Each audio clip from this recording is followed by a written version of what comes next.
দিন এনে দিন খাই, একটু পরিশ্রম আর সাথে একটু ধৈর্য ধরলে জীবন সুন্দর হয়ে ওঠে। দিন এনে দিন খাই এ কথাটা কেন বললাম, তোমরা পুরো ব্লগ দেখলে অবশ্যই বুঝতে পারবে।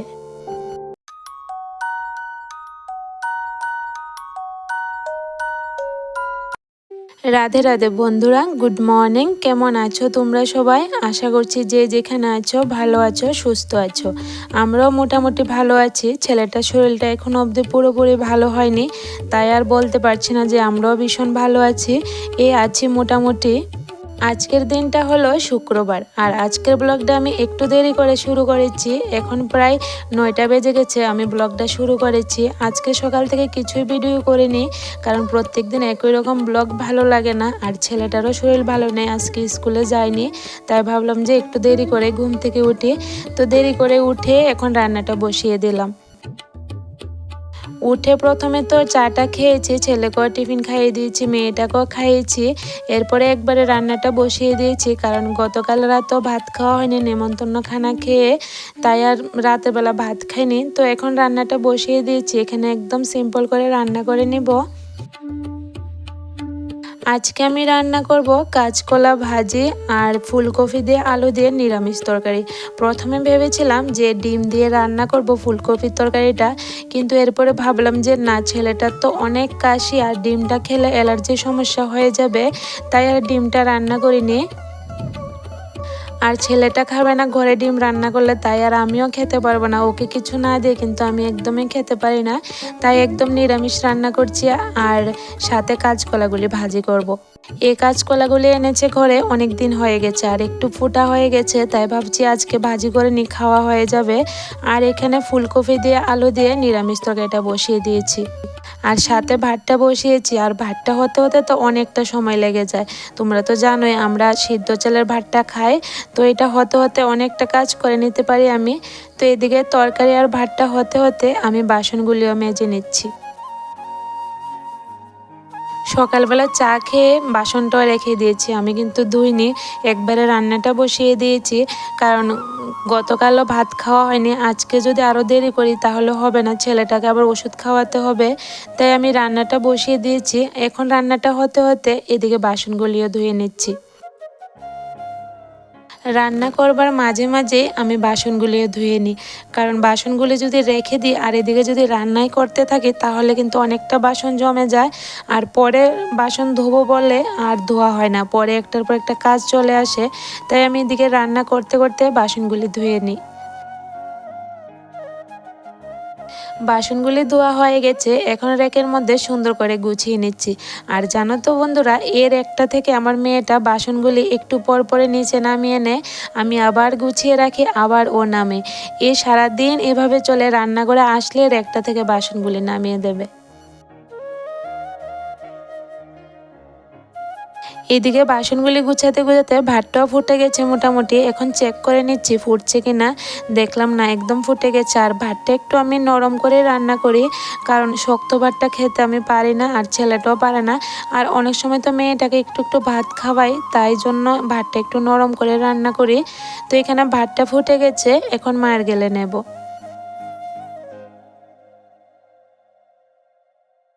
আজকে সকালে ঘুম থেকে উঠতে জানো তো 6:30 বেজে গেছে।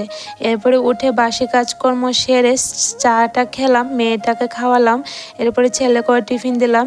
এমন করতে করতে অনেকটা সময় হয়ে গেছে। এখন মেয়েটাকে ঘুম পাড়িয়ে দিয়েছি, তো ও ঘুমাচ্ছে, আমি তাড়াহুড়ো করে এইদিকে রান্নাটা সেরে নিচ্ছি আর বাকি কাজকর্মগুলিও করে নেব। এখানে ফুলকপির তরকারিটা হয়ে গেছে, এখন গরম মশলা একটু দিয়ে দিচ্ছি। আর যেহেতু নিরামিষ তরকারি রান্না করছি, একটু গরম মশলাটা দিলে গরম হবে। আর তরকারিটা কিন্তু খেতে ভীষণ ভালো হয়েছে। এখানে জানি না কালারটা এমন আছে কেন, কিন্তু কালারটাও খুব সুন্দর হয়েছে। এবছরে প্রথম ফুলকপি রান্না করেছি, আর খুব ভালো হয়েছে খেতে। আর এটাকে যদি আমি মাছ দিয়ে বা ডিম দিয়ে রান্না করতাম তাহলে আর একটু ভালো হতো খেতে, কিন্তু ঘরে তো মাছটা ছিল না, আবার বাজারে যেতে হতো, তাই আর যাইনি বাজারে। আর ডিমটা ছিল ঘরে, কিন্তু ডিম দিয়ে তো ছেলেটা খেতে পারবে না, তাই আর রান্না করিনি। তো এমনিতে খালি নিরামিষ রান্না করেছি। নিরামিষটা খেতেও ভীষণ ভালো লেগেছে, যেহেতু এটা এবছরের প্রথম সবজি, তো যেভাবে রান্না করি ভালোই লাগবে খেতে।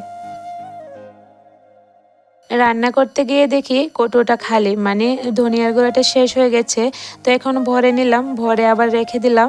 আর এখানে ভাতটাও হয়ে গেছে, মার গেলে কিছুক্ষণের সময়ের জন্য আমি চুলাতে বসিয়েছিলাম। তো এখন হয়ে গেছে, এখন চলে আসলাম বড় ঘরের কাজে।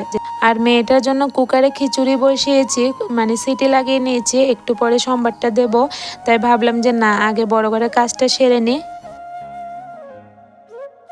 মেয়েটা যখন সজাগ ছিল ছেলেটার কাছে রেখে এরপর আমি বাকি 2 রুমগুলি ঘর ঝাড় দিয়ে এরপরে মুছে নিয়েছি। আর একটা রুম আর বারান্দাটা ছিল, তো এখন ও ঘুমিয়েছে, ওই রুমে মেয়েটাকে রেখে এখন বাকি ঘরগুলা মুছে নেব।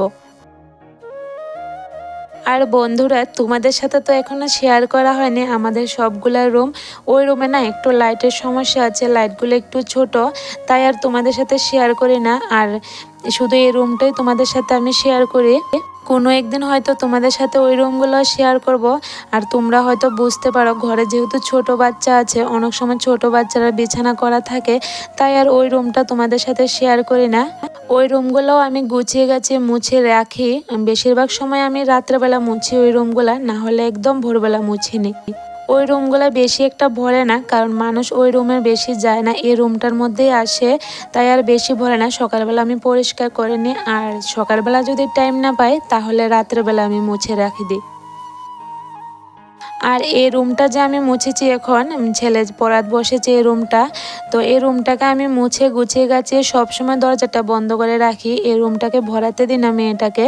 আর মেয়েটা এই রুমে আসলে তো সব কিছু উল্টাপাল্টা করে দেয়, তাই এই রুমটা সুন্দর করে গুছিয়ে রেখে দিই।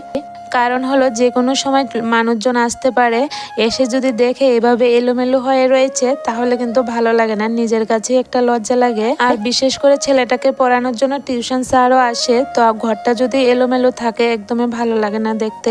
তাই আমি সবসময় গুছিয়ে এরপরে মুছে ঘরটাকে দরজা লাগিয়ে রাখি।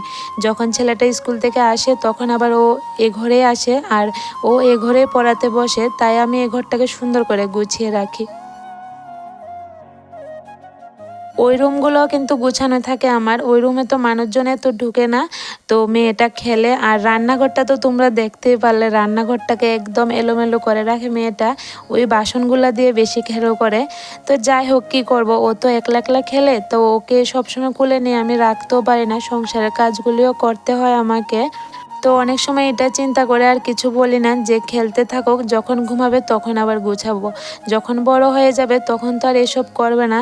আর এখন ছোট যেহেতু একটু ভরাবে, এগুলা তো আমাদের সহ্য করতে হবে, না হলে আমরা মা হলাম কিভাবে। তো এটা ভেবেই সব কিছু মানিয়ে নিই। এখন এদিকে আমি কম্বলটা রোদে দিয়ে দিয়েছি, এটা আজকে নামিয়েছি, এটা ফ্লোরে বিছাবো তাই রোদরে দিলাম।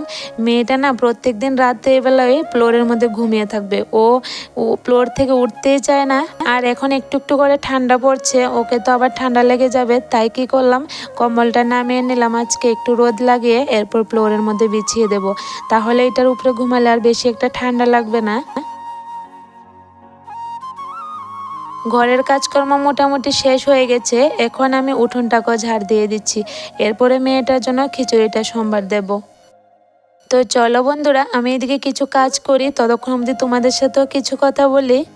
আজকের টাইটেল আমি এমন কেন লিখলাম, যে দিন এনে দিন খায়, একটু পরিশ্রম আর সাথে একটু ধৈর্য রাখলে জীবন সুন্দর হয়ে ওঠে। হ্যাঁ গো বন্ধুরা, আমি কথাটা কিন্তু একদম ঠিক বলেছি। আর এই কথাটা কেন বললাম এটাও তোমাদের সাথে বলবো, সব কিছুই তোমরা পুরো ব্লগটা দেখো, অবশ্যই তোমরা বুঝতে পারবে। বাইরে উঠোনটা ঝাড় দিয়ে এখন চলে আসলাম ঘরে, মেয়েটার জন্য খিচুড়িটা সোমবার দিয়ে দেব। আজকের খিচুড়িটা আমি রান্না করেছি ডালিয়া দিয়ে, আর একটু সাথে ডাল দিয়েছি, একটু তেল দিয়ে পাঁচফোড়নটা সোমবার দিয়েছি। ওকে এখনও বেশি করে আমি তেলটা খাওয়াই না, তেলের জিনিসপত্র বেশি একটা দিই না। তো এখানে ছেলে আর মেয়ের জন্য গরম জল করে নিয়েছি, ওদেরকে স্নান করিয়ে দিয়েছি, এখন ভাই বোন মিলে ওই ঘরে খেলছে, এদিকে আমি রান্নাঘরটা পরিষ্কার করে নিচ্ছি। তো বন্ধুরা, আমি এই কথা কেন বললাম এটাও বলি তোমাদের সাথে, দিন এনে দিন খায়, একটু পরিশ্রম আর ধৈর্য থাকলে জীবনটা সুন্দর হয়। হ্যাঁ বন্ধুরা, একদম ঠিক, দিন এনে দিন খায় কথাটা আমি কেন বললাম বলি তোমাদের। আমার কিন্তু সংসারের অনেক কাজকর্ম থাকে, 2 বাচ্চাকে সামলিয়ে এরপরে আমি আবার ইউটিউবও কাজ করছি, সব কিছু একাই সামলাই আমি। ছেলেটার পড়াশোনা, মেয়েটা তো অনেক ছোট, অনেক দিন তো এমন হয় রাত্রেবেলা ঘুম হয় না, সারাটা দিন ছেলেটার পড়াশোনা, মেয়েটাকে খাওয়ানো। তোমরা তো হয়তো বুঝছো, যাদের বাড়িতে ছোট বাচ্চা আছে অবশ্যই বুঝবে যে ছোট বাচ্চারা কাজ কতই থাকে। সব কিছু মিলিয়ে সারাদিন কাজ করতে করতে অনেকটা পরিশ্রম হয়ে যায়। এরপরও অনেকটা ধৈর্য রাখি মনে, ধৈর্য রেখে কাজ করে যায়। কি কাজ এটাও বলি তোমাদেরকে। এই যে দেখো, আমি জল ভরে নিচ্ছি বালতির মধ্যে, এখন খেতে জল দিতে যাব। এখন কিন্তু মেয়েটা ঘুমাচ্ছে, পারলে আমিও ঘুমে থাকতে পারতাম, কিন্তু আমি ঘুমাইনি। আমি জল নিয়ে গেলাম আমার সবজির খেতে, একটু জল দিব। গাছগুলিতে জল দিলেই তো আমাদের ফসল দেবে, আর ওদের যদি আমরা যত্ন না করি ওরাও তো আমাদেরকে কিছু দেবে না। এখানে দেখো ধনিয়ার মধ্যে জল দিচ্ছি, অনেক শুকনো হয়ে রয়েছে, আর অনেক দূর থেকে বালতি দিয়ে জল আনছি, আমার অনেকটা হাতেও ব্যথা করছে, কিন্তু কিছু করে না, জল তো দিতে হবে। একটু পরিশ্রম করে বাড়িতে যখন টুকটাক সবজি করি তাহলে আর সব কিছুর জন্য বাজারে যেতে হয় না, যখন তখন সবজি একটা নিয়ে রান্না করতে পারি। এই যেমন দেখো ধনিয়া পাতা, লাই পাতার শাক, এরপরে ডাঁটা, সিম, আরও লাগিয়েছি লাউ, কুমড়ার ডগা, এরপরে লঙ্কা। তো এই টুকটাক সবজিগুলি লাগালাম বলে একটু ধৈর্য ধরে যখন তখন এনে রান্না করতে পারি। আর এবছর কি জানি হলো বন্ধুরা, বুঝতে পারছি না, ধনিয়া যতবারে ফেলছি এতবারে একটু একটু করে উঠছে, ভালো করে উঠছেই না। গতবার তো অনেক ভালো করে ধনিয়া উঠেছিল, এবছর কি হলো বুঝতেই পারছি না। এখানে আমি কিছু লাই পাতা উঠিয়ে নিচ্ছি, রাত্রেবেলা ভর্তা করব। ছেলেটারও সর্দি কাশি লেগে রয়েছে, তাই ভাবলাম রাত্রেবেলা ভর্তা করলে এটা কাজে লেগে যাবে, সর্দিটাও টেনে যাবে। তো দেখলে তো বন্ধুরা, একটু পরিশ্রম করলাম যেহেতু ধৈর্য ধরে, আজকে কিন্তু ফট করে একটা সবজি তুলে আমি রান্না করতে পারছি। ওই যে কথাটার মতন হয়েছে তো, যে দিন এনে দিন খাই, দিনের বেলায় উঠিয়েছি আবার দিনেই রান্না করে নেব। তাহলে দেখো, একটু ধৈর্য ধরে পরিশ্রমটা করেছি বলে কিন্তু আজকে ফলটা পেয়েছি। তাই আমি তোমাদেরকে কথা বললাম আর কি, যে দিন এনে দিন খাই, একটু পরিশ্রম করলে হয়। একদম ঠিক। এখানে এখন আমি লঙ্কা গাছের মধ্যে জল দিয়ে দিচ্ছি, আর লঙ্কাগুলো না ভীষণ ঝাল খেতে। ওই দিন বাবাইয়ের পাপা এসেছিল বলে একটা পেরেছিলাম, আর আমরা 3 জনে খেয়েছি, এত ঝাল খেতে। আরেকদিন যখন লঙ্কা পারবো অবশ্যই তোমাদের সাথে শেয়ার করব। তো এখানে আমি এখন গাছগুলিতে জল দিয়ে দিচ্ছি, আর এত ভালো লাগে গাছে জল দিতে বিকেলবেলা। আর মেয়েটা সজাগ থাকলে আমি পারি না অনেক সময় দিতে, ও আমার পিছে পিছে দৌড়ে আর জল দিয়ে খেলে, তাই আমি দিতে পারি না। তো এখন ও ঘুমাচ্ছে, আমি সব গাছে জল দিয়ে নিচ্ছি। এখানে দেখো গাঁদা ফুল গাছগুলো তো কলি এসেছে, কি সুন্দর করে ছোট ছোট কলি ফুটছে। অনেকগুলো গাঁদা ফুল গাছে ফুল ফুটে গেছে, আর এখানে কয়েকটা গাছে এখনো কলি এসেছে। গাছগুলো অনেক ছোট তো তাই। আর দেখো বন্ধুরা, লঙ্কাগুলা কতগুলা লঙ্কা ধরেছে ছোট ছোট গাছে, দেখতে এত কিউট লাগে, এগুলাকে পারবার একদম ইচ্ছা করে না গাছ থেকে, ইচ্ছা করে গাছেই রেখে দিই। এরপরে এখানে আমি বাকি গাছগুলো তো জল দিয়ে দিচ্ছি। এখানে একটা ধনিয়া পাতার গাছ আছে, তুলসী গাছ, এরপরে এইগুলা কি স্নেক প্ল্যান্ট, এগুলোর মধ্যে আমি জল দিয়ে দিচ্ছি। তো চলো বন্ধুরা, আমি এদিকে জল দিতে থাকি, ততক্ষণ অবধি তোমাদের সাথেও কিছু কথা বলি। বন্ধুরা, আমার ব্লগগুলো তোমাদের কাছে কেমন লাগে অবশ্যই জানিও। একটু হলেও যদি ভালো লাগে তাহলে একটা লাইক, কমেন্ট, শেয়ার করে দিও, আর আমার চ্যানেলটাকে সাবস্ক্রাইব করে আমার পাশে থেকো। তোমাদের সাপোর্ট আর ভালোবাসায় আমি এগোতে পারবো। তো প্লিজ বন্ধুরা, আমাকে সাপোর্ট করে আমার পাশে থেকো, আর চ্যানেলটাকে সাবস্ক্রাইব করে দিও। দুপুরবেলার তরকারি ছিল, তাই এখন আমি লাই পাতা ভর্তা করে নিয়েছি। তো চলো বন্ধুরা, আজকের ব্লগটা আমি এখানে শেষ করে নিই।